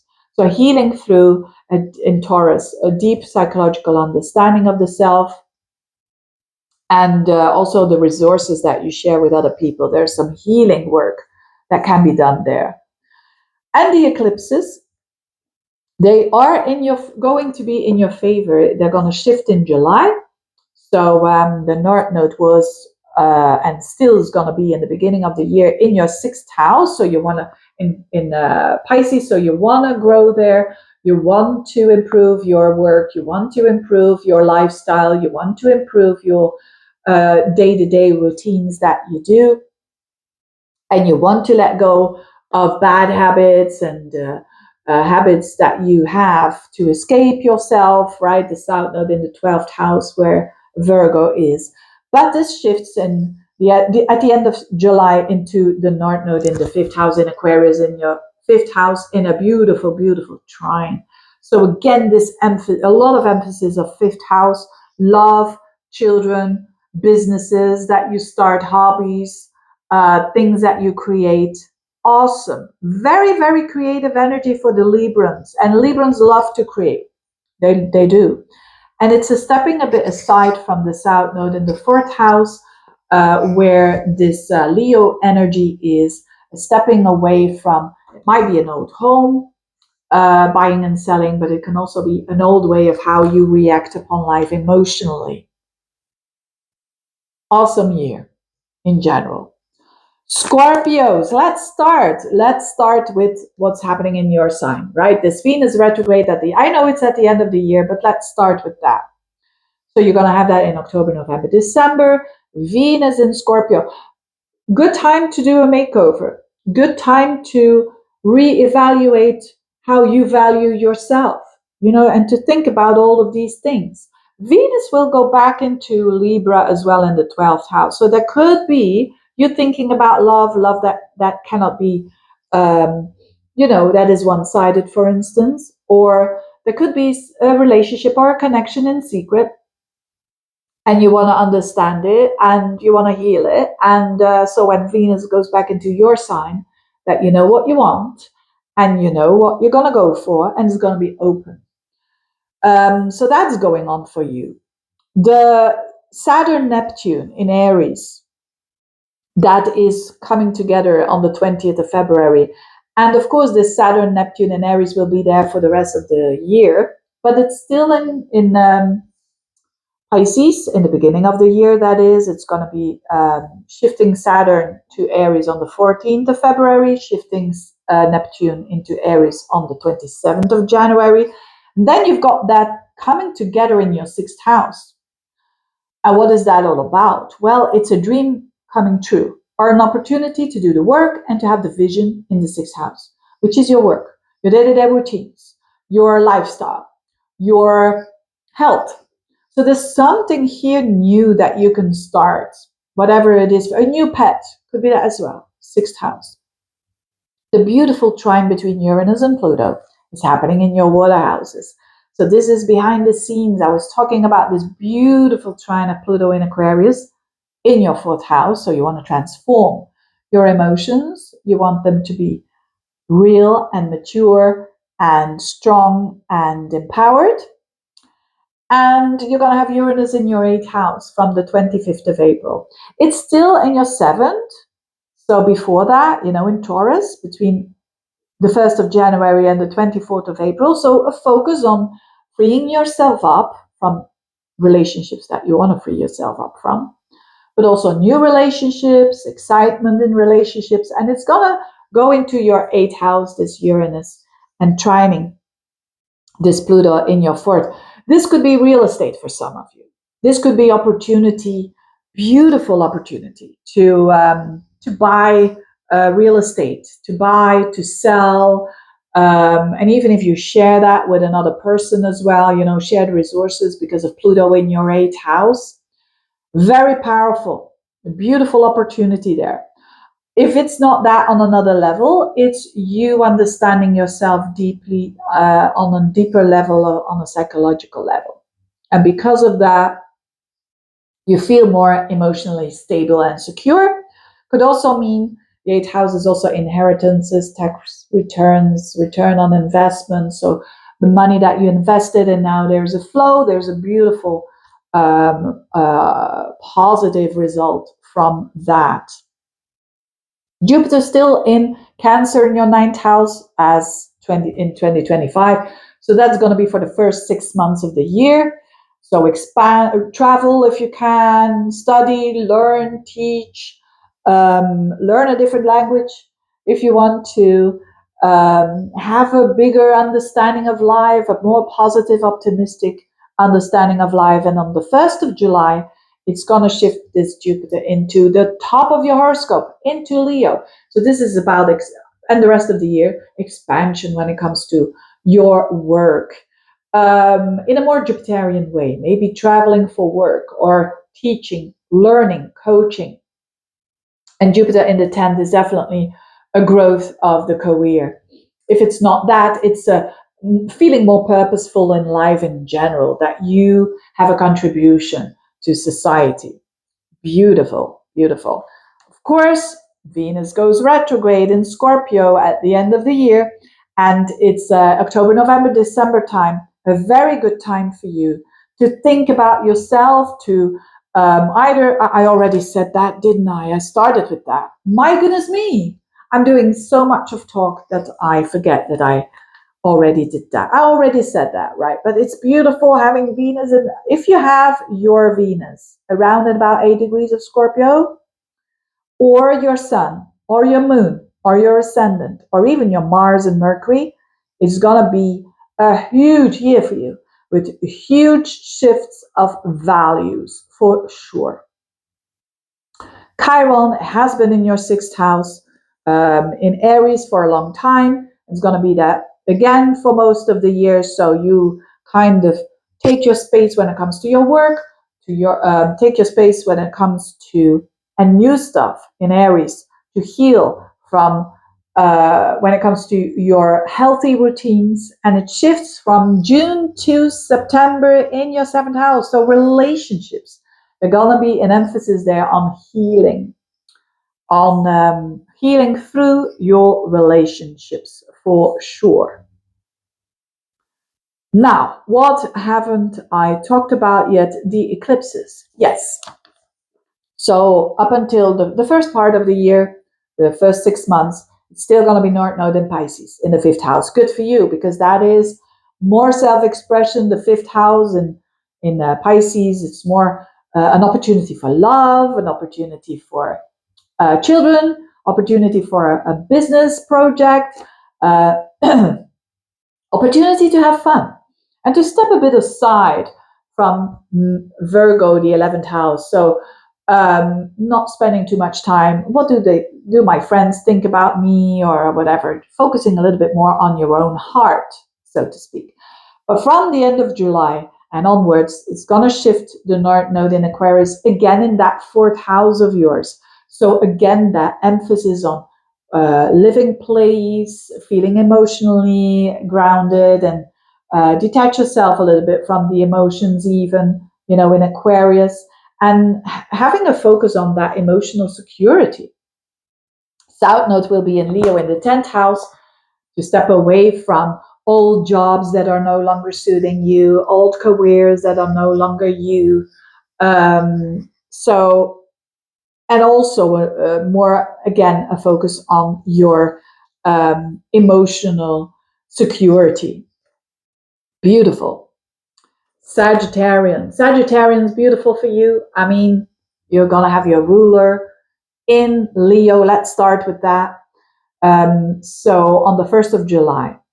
Now, before that, Jupiter is still in your 8th house. So you're still having the half year, Jupiter, your ruler, in that 8th house of transformation, of death and rebirth, of things happening that transform you, right? That has to do with life and death. That could be inheritances. It could be your financial situation that you share with another person to improve that, to what you've been investing in, taxes and tax returns and so on, improvements of that, but also an understanding of deep psychological insights, right?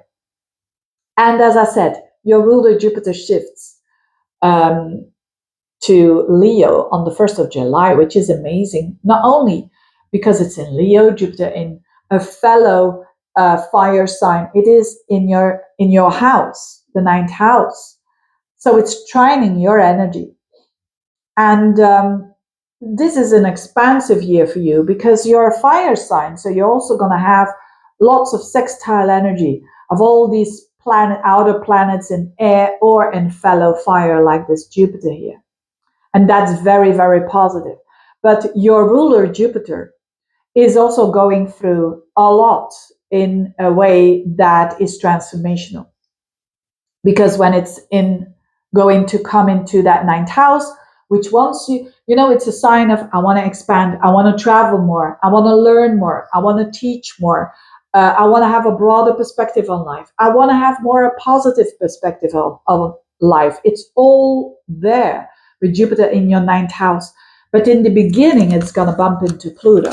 So a little bit of a warning is, and it's only in the month of July, specifically on the 20th, you're going to have your ruler bumping into Pluto, right? Jupiter opposing Pluto means that you're going to be stretched. I think for a lot of you financially, that you want to expand, for instance, when it comes to your money and the money that you share with someone else. But that demands that courage and that transformation on how you value you with Pluto in your 2nd house. But again, this is just the month of July. Jupiter, your ruler, when it's in fire and when it's in as from July and onwards, the rest of the year in Leo, it's going to trine Neptune. It's going to trine Saturn. So this means that Jupiter trining Neptune in July, so at the same time when you have that tension with Pluto, you're going to have stability with Neptune, which is an understanding, an empathy, being creative, finding solutions. Neptune is in Aries, and with Saturn in Aries as well. Jupiter trines Saturn in August, the whole month of August. That means with the growth that you want in that 9th house, you also have the stability of Saturn and Aries in your 5th house, which is that creative, and Neptune, that creative house of yours. This is very, very rare, and this is super, super positive for you, dear Sagittarians, there's a lot of energy that is flowy for you, a lot of opportunity to kind of make quantum leaps for sure. Then I talked about Saturn, didn't I? Uranus, Neptune, Pluto, and the Venus retrograde. Yes, the Venus retrograde at the end of the year, so October, November, December, is in your 12th house and in your 11th house. So when it's in Scorpio, it's in your 12th house. This could mean themes that come up around you want to do well for someone in help, for instance. That's also Venus in the 12th. It's not all secret relationships. It could be that as well.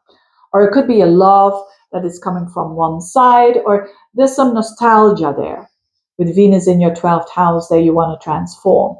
It can relate to friendships as well, because Venus then bumps into or is going back into the 11th house of friends, of your resources, where your income if you work for yourself and you want to do something there to improve it, and friends and goals. So it's actually really re-evaluating that in a way. So that's beautiful. That is at the end of the year. Now, Chiron has been in your 5th house for a long time, in Aries. So this is all about you taking place when it comes to enjoyment. I'm worthy of it, to enjoy myself, to have fun and so on, to have love and heal from that. But it's going to tiptoe into Taurus from June to September in your 6th house. So healing through your work, healing through literally your lifestyle and the routines that you do. So very interesting. The nodes are shifting for you in a more easier way the second part of the year, because the first 6 months of the year, North Node would still be in Pisces. So North Node, where you want to go in the 4th house, you want to expand your emotional stability. You want to go for maybe a new home or a new way of how you deal with your family, but certainly a new emotional setup that is stronger than before. And the South Node was in Virgo, so you want to let go of, when it comes to your career, those bad habits that has to do with micromanaging and being the perfectionist and all of that.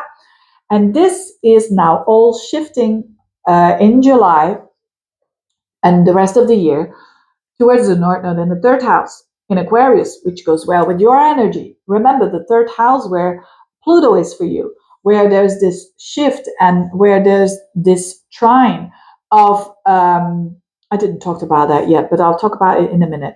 But there is this trine for you, this energy of Pluto-Uranus. Remember, Pluto-Uranus is in your relationship houses. Talk about that in a minute. But you're going to have the North Node there as well at the last part of the year, the last 6 months. North Node in the 3rd is a new way of thinking. It's a new way of how you talk to yourself.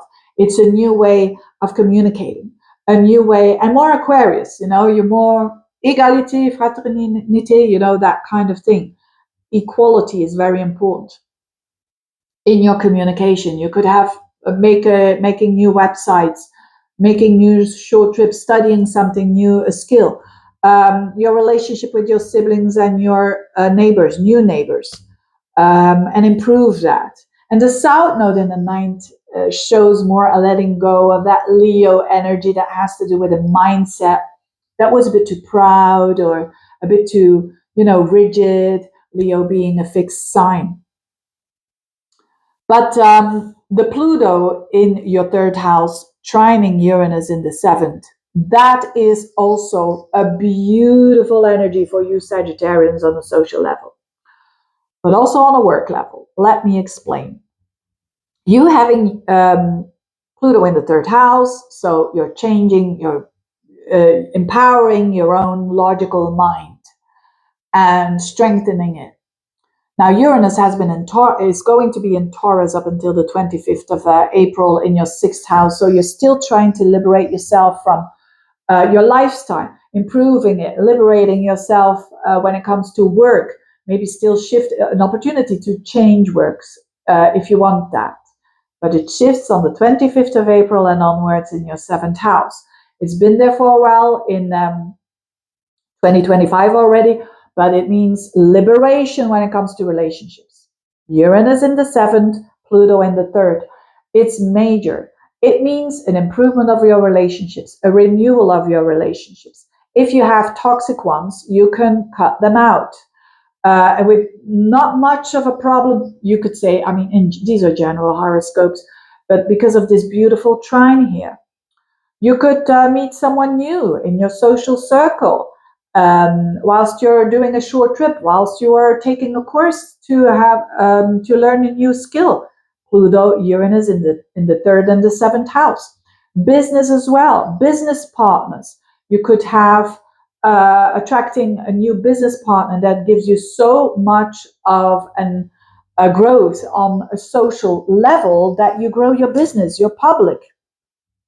Very, very beautiful, powerful, innovative, exciting energy when it comes to your relationships. So definitely, if you say, I've been going a little bit like this, this is an improvement. Now, Saturn and Neptune, they're in Aries. They're going to be for most of the year in Aries, which is also good for you. If you have Sagittarian planets between 0 and 5 degrees, you're going to feel this. And so Saturn steps into Aries on the 14th of February. Before that, it's still in Pisces. And Neptune steps into Aries from the 27th of January. Before that, it's also in Pisces. But as I said, Saturn, Neptune together in the 5th house, it's a dream making true.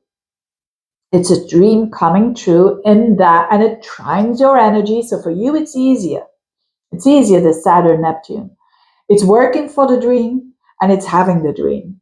And it's in the 5th house of self-expression. Could be children. It could be love. There's this romance happening. There's a lot of you that points towards romance. Absolutely. If you're one of those Sagittarians that has this on the wish list, it's there, the energy. Tap into it. Align with it. And Saturn in the 5th house is being mature when it comes to love. Good boundaries, give and take. And it's also Neptune, having that optimism, having that vision and that ideal for a new start here. For other people, it's a business or a project that you want to start, or a hobby that you want to start. And that is going to be so creative, expressive, and you're going to love it. Beautiful, beautiful energy, for sure.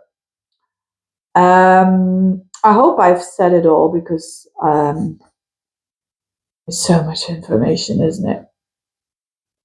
Yeah, I've said it all. Okay, Capricorns. Capricorns, what is happening for you? Let's start with Jupiter. Jupiter will be for the half of the year still in Cancer. So still you have for half a year, you could say, this opportunity of growth when it comes to your relationships, expansiveness, more purpose in a relationship, whether it is a new one, whether it is an existing one, taking it to the next level, maybe marriage or children, or living together, and so on. Beautiful. You have a lot of support of other people. The first 6 months still in Cancer. From the 1st of July and onwards, Jupiter is going to be in your 8th house. So that is more of purpose and growth in the 8th house, which is a money house. But it's a money that you share with other people. So you could be having a return on an investment, an inheritance, a possibility of growth when it comes to also your psychological understanding, right? That's also the 8th house. It's a blessing to have Jupiter in the 8th, because you feel very supported and you feel the value of other people that they have for you, which is nice, This Uranus-Pluto, what is this all about? The Uranus-Pluto, Uranus will be first in Taurus, in your 5th house still, making a beautiful trine and to your energy, and it's in Taurus, so free yourself up when it comes to a hobby or something that you love to do, maybe a project, maybe your child.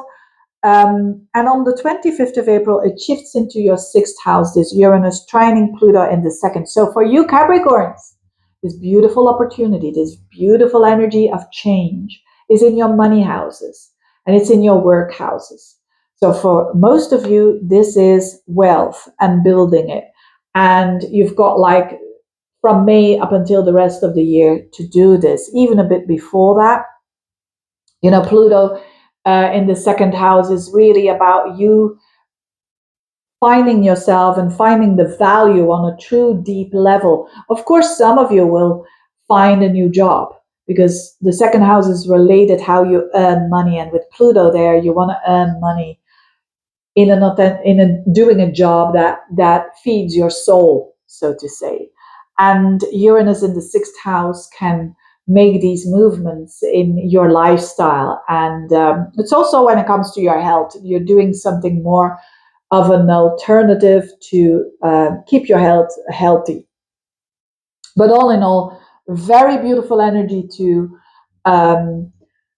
really find a new job and to explore there and to really do your own thing. The Saturn Neptune in Aries, it's all in the deepest part of your horoscope. Now I'm going to do the will I do something about this light or not? I'm just thinking. What do you think, dear Capricorns? I'm going to give me a second. Give me a second. Oh, hang on.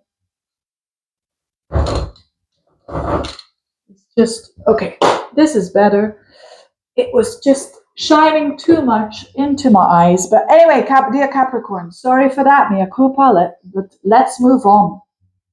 So Saturn and Neptune will be in Aries for most of the year. Saturn steps into Aries on the 14th of February. Neptune steps into Aries on the 27th of January. So for most of the year, it's in the fourth house. This is going to be a more challenging energy, Saturn, Neptune in the fourth. Why? Because it squares up to your energy. Specifically, if you have planets between 0 and 4 degrees, you're going to feel this very, very, very much. But this is all about a new emotional setup for some of you that is mature, Saturn, but also Neptune that is healing, empathetic, and understanding. So the fourth house is our emotional security. There is something new here. It's also literally your home. So there could be a dream coming true here, not only with the home, but also with your emotional security. That you do the work, Saturn, you're realistic, you have patience, but you also have Neptune, you have the vision, right? It's like buying a dream house, for instance, and it takes 8 months to make it, for instance, or maybe a year, who knows. Anyway, it's that kind of energy for you that might be a little bit challenging, but Saturn is your ruler, of course, so it's you getting into that state of I want to create, I want to be mature, but I also want to have the vision, but I don't want to get insecure about it or just lose myself to Neptune, what the conjunction is a bit of a pitfall for. But again, that's mostly in the month of January, February. What else do we have? Uranus trining Pluto, we talked about that. Neptune, yeah, the Venus in Scorpio and in Libra. So this is going to be in your 11th house and 10th house, the re-evaluation for you at the end of the year, from October to December, re-evaluating your friends, your goals, and you're already going to do that at the end of the year, it seems. But also there could be Venus in the 11th, so there might be a shift and a transformation of a friend becoming a lover. And Venus also shifts into the 10th house of work. So these two things, work, career, how you present yourself, it's under the microscope, you could say, and you're reassessing it to improve these areas, to have a better job, to have a better career, to have a better friendship, to have better love for friends, to have better goals. That's the setup.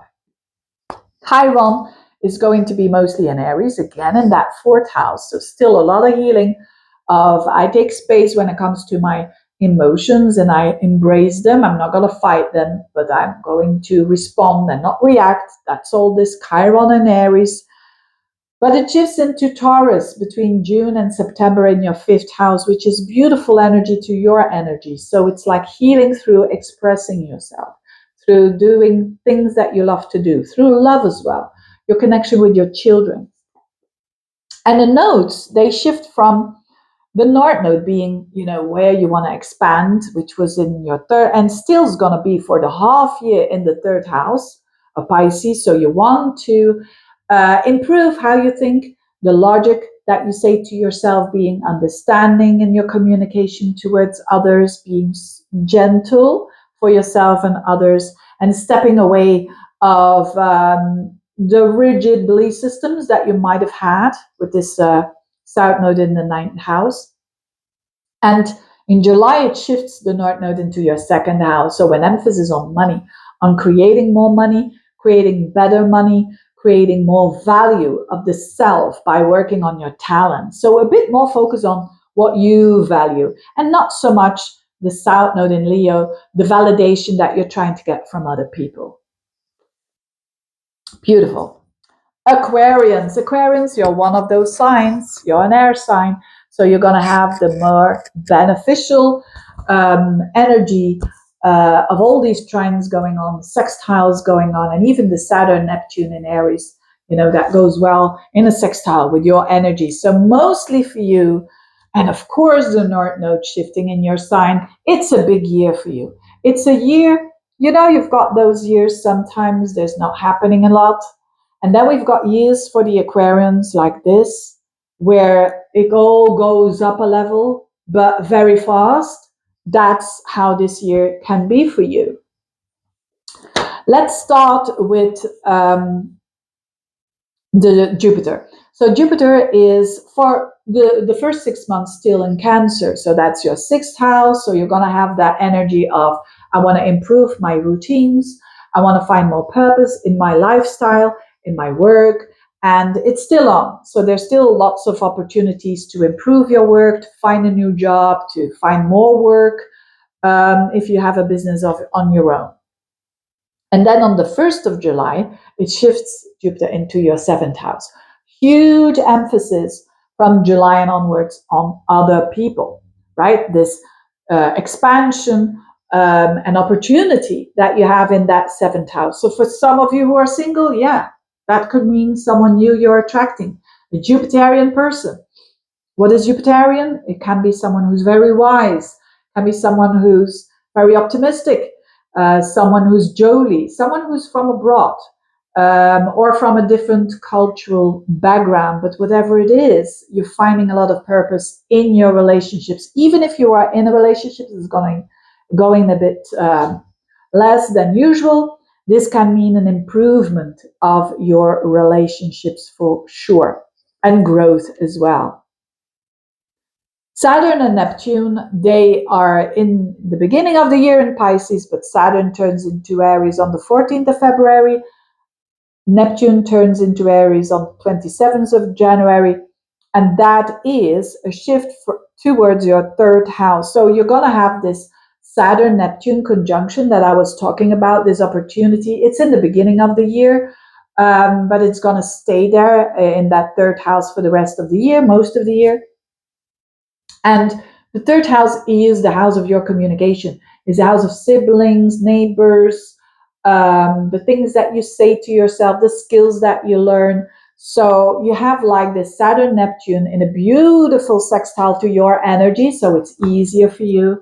You have an opportunity to learn something new, to learn a new skill, but doing the work, Saturn, but also having the vision, Neptune. Can also mean that you're doing short trips, and so for your work, for instance, can also mean teaching, learning, your connection with siblings, your connection with neighbors. There's a new beginning here in Aries. It could be a new website as well, or when you have a business of your own, there could be new ways of communicating here. Websites and social media and whatnot, and really having this beautiful long-term kind of energy. Then Uranus, Pluto. Again, Pluto in your sign, trining Uranus in your fifth house. So Uranus will be first in Taurus up until the 25th of April, and that's still your fourth house. So you want to free yourself up when it comes to your emotions, when it comes to being more detached, being more independent. Also, when it comes to could be doing work from home in a very independent way, for instance. Moving could be that as well. So that is all going on up until the 25th of April. But on the 25th of April and onwards, you're gonna feel this amazing trine that I was talking about in the intro between Uranus in your fifth, so liberation in that area, and Pluto in the first, which means transformation. These are fire houses. These are the houses of self-expression. These are the houses of the heart. So anything that has to do with the heart, you have an opportunity here to open that up and to do that in a new way. Uranus in the fifth can mean a new relationship. And all of a sudden, it kind of goes quite quickly and is very liberating for you. And you feel very free and you transform. Is because you have changed. Sometimes we don't understand that all of a sudden someone gets into our lives and is the real deal. And we think, oh, what happened? But it's because you have changed on the inside. It's something like that happening for sure. For others, this could mean a relationship with a child that can improve, or a child that is finding its way, right? Finding a job or moving and so on. And really, that liberating feeling and that independent feeling, it gives you a good feeling at the same time. Or you expressing yourself in a new way by finding a new hobby, and you're transforming because of it. Or a hobby becoming a business, that as well. And it's a Uranus kind of thing in Gemini, so it could be something to do with communication. Very beautiful for you. I really, really, really love this energy for sure. Venus retrograde at the end of the year from October to December. It's situated for you in Scorpio, the 10th house of career, and the 9th house of your belief system. So there could be more traveling at the end of the year, or you go back to a faraway country you once have been, or a study or a belief system that you are testing now and shifting. But it can also mean that you're going to review the value of your career and your work, or if you don't work, your place in society and how you're going to do that differently. Chiron has been in your third house for most of the year, and it's about being real, being authentic, and being honest, and taking space in your communication and how to learn to do that. But between June, and it's going to be there for most of the year, but between June and September, it's going to be in Taurus in your fourth house. So there's going to be a bit of an emphasis around healing of your emotions, healing through your home. And of course, the North Node. The first 6 months is going to still be the North Node in Pisces in your second house. So you exploring and want to have more income, for instance, more confidence, the growth of that, of your talents as well. And it's shifting from July and onwards in your sign. So all eyes are on you. I invite you to spend most of the time in looking at your own growth. That doesn't mean to say that you have to neglect your relationships. But I think it's a very important time for you to look at you and how you can expand and improve and reinvent yourself, basically. And to step aside from the South Node is first going to be in your eighth house still of Virgo, the first 6 months of the year, so that you want to step aside from validation of other people, that you only feel good because other people say so. You want to step away from that. And then the South Node in the seventh can mean a relationship that you want to step away from that is no longer good for you, or it could mean an attitude towards relationships that was very Leo, that was very Leo-like in a wrong way, which could mean like too narcissistic or too much proud, ego thing, and that you want to step away from. or a person that is acting like that. So, wow, what a year for the Aquarians. Tons of opportunities for sure. Last but not least, this is a long video, but it's the yearlies. But we're going to do this with as much as attention as I do it with Aries, dear Pisceans. We're going to start with your ruler. Your ruler, Jupiter, is in the beginning of the year up until the end of June. So the first 6 months, it's still in Cancer, which is your fifth house. So still you have an opportunity to grow when it comes to your love life. So there could be a new love coming in, expansion when it comes to children, expansion when it comes to hobbies, having fun again in life, right? If it has been very difficult for you to do that, there's definitely here those opportunities still going on. And from the 1st of July and onwards, Jupiter will be in your sixth house. So Jupiter being your ancient ruler, being in the sixth house of your day-to-day work, your routines, your health. Jupiter is a very positive planet, so it can mean a new job, a more purposeful job, an expansion of that, an improvement of your lifestyle, an improvement of your health, and you finding it more purposeful to take care of your health as well. Saturn and Neptune in the beginning of the year will still be in your sign, right? So the dream coming true is for you very, very real. And because of Saturn in your sign, boundaries, maturity, and Neptune, which is connection and which is creativity and ideas and visions for the future. It's shifting into Aries, which is your second house for almost the rest of the year, but it shifts from the 14th of February, Saturn goes into Aries, the 27th of January, Neptune goes into Aries, stays there for the rest of the year, those two planets. So this is about you getting real around your finances, getting real and doing the work around your assets, around your income, around your value, the self-confidence, the confidence that comes from the self, the exploration and the work on your talents.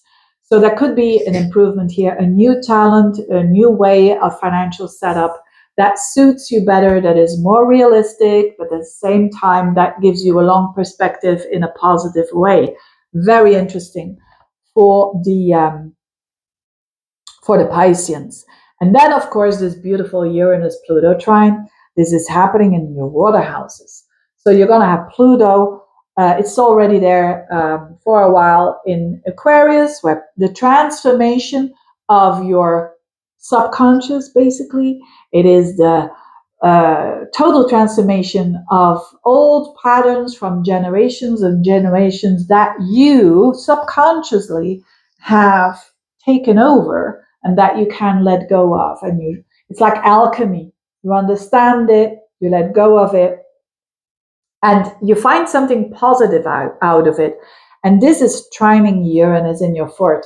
So the first 4 months, it's going to be Uranus in your third house, which is nice, which is in Taurus, and there's an opportunity for learning something, learning a skill, travel, something that a new website. All of a sudden you want a new website if you have your own business, for instance, new neighbors, differences, and more independent attitude towards your siblings, and all of that. But as I said, from the 25th of April, Uranus in Gemini, in the core of your horoscope, trining this Pluto in the 12th. So for some of you, this is a liberation from deep emotional kind of stuff that is more improving your emotional stability. Let's say you had a lot of subconscious patterns coming up for yourself that were not good for you. Now you understand them and you let go of them and you feel emotionally more secure within you, right? The safety comes from you. And that's a beautiful thing. So that is this beautiful treasure, hidden treasure for you for the year of 2026, your emotions. your emotional stability. For some of you, this could mean something to do with real estate and abroad, that there could be an opportunity there, for, of course, not for all of you, but for some of you Pisceans who want to live abroad or have a, all of a sudden Uranus in the fourth, you're going to move, and the 12th house is often far away places. So it could be that as well.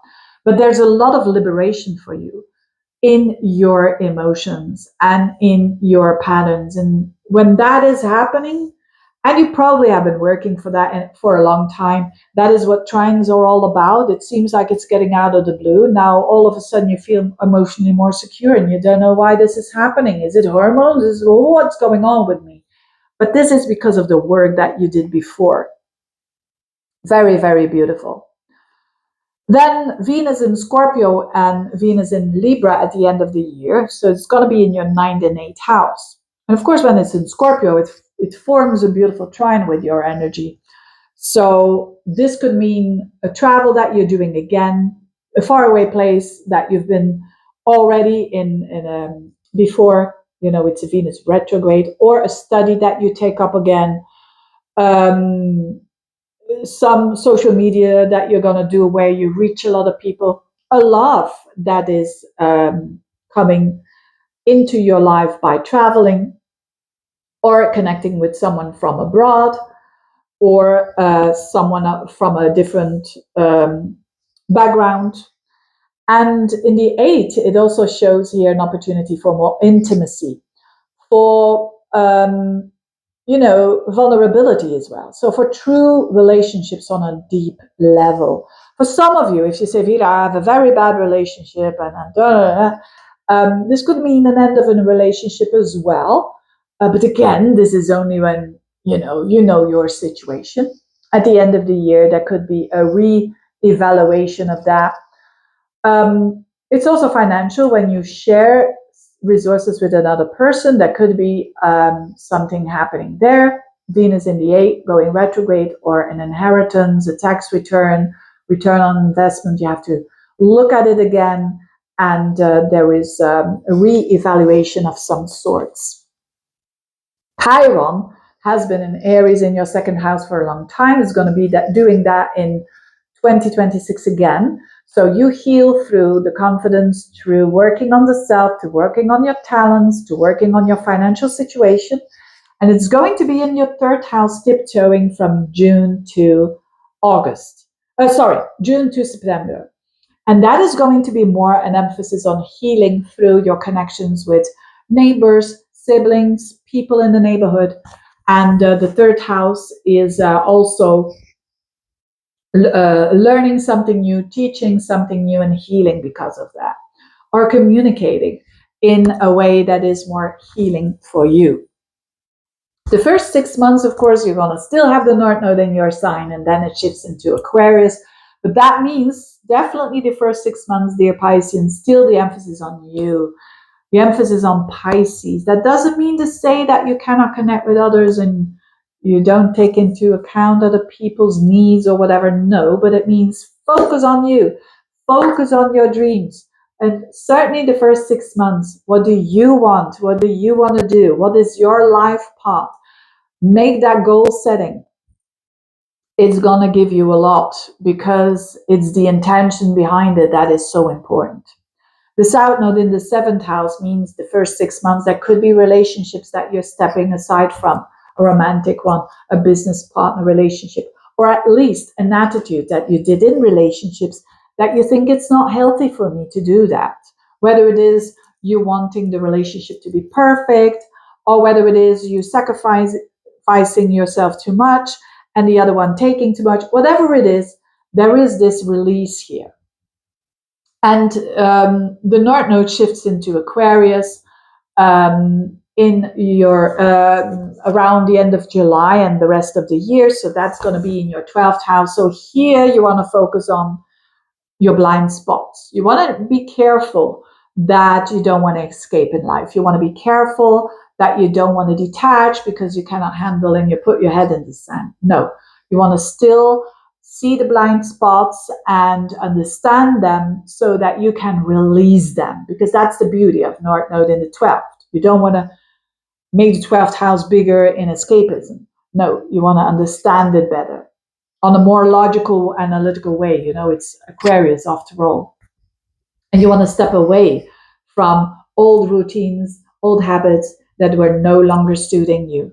You know, this South Node in the 6th house of Leo, you want to step aside from that. Maybe an old job that is no longer suiting you, that has to do with ego, with pride, and you want to step out of that.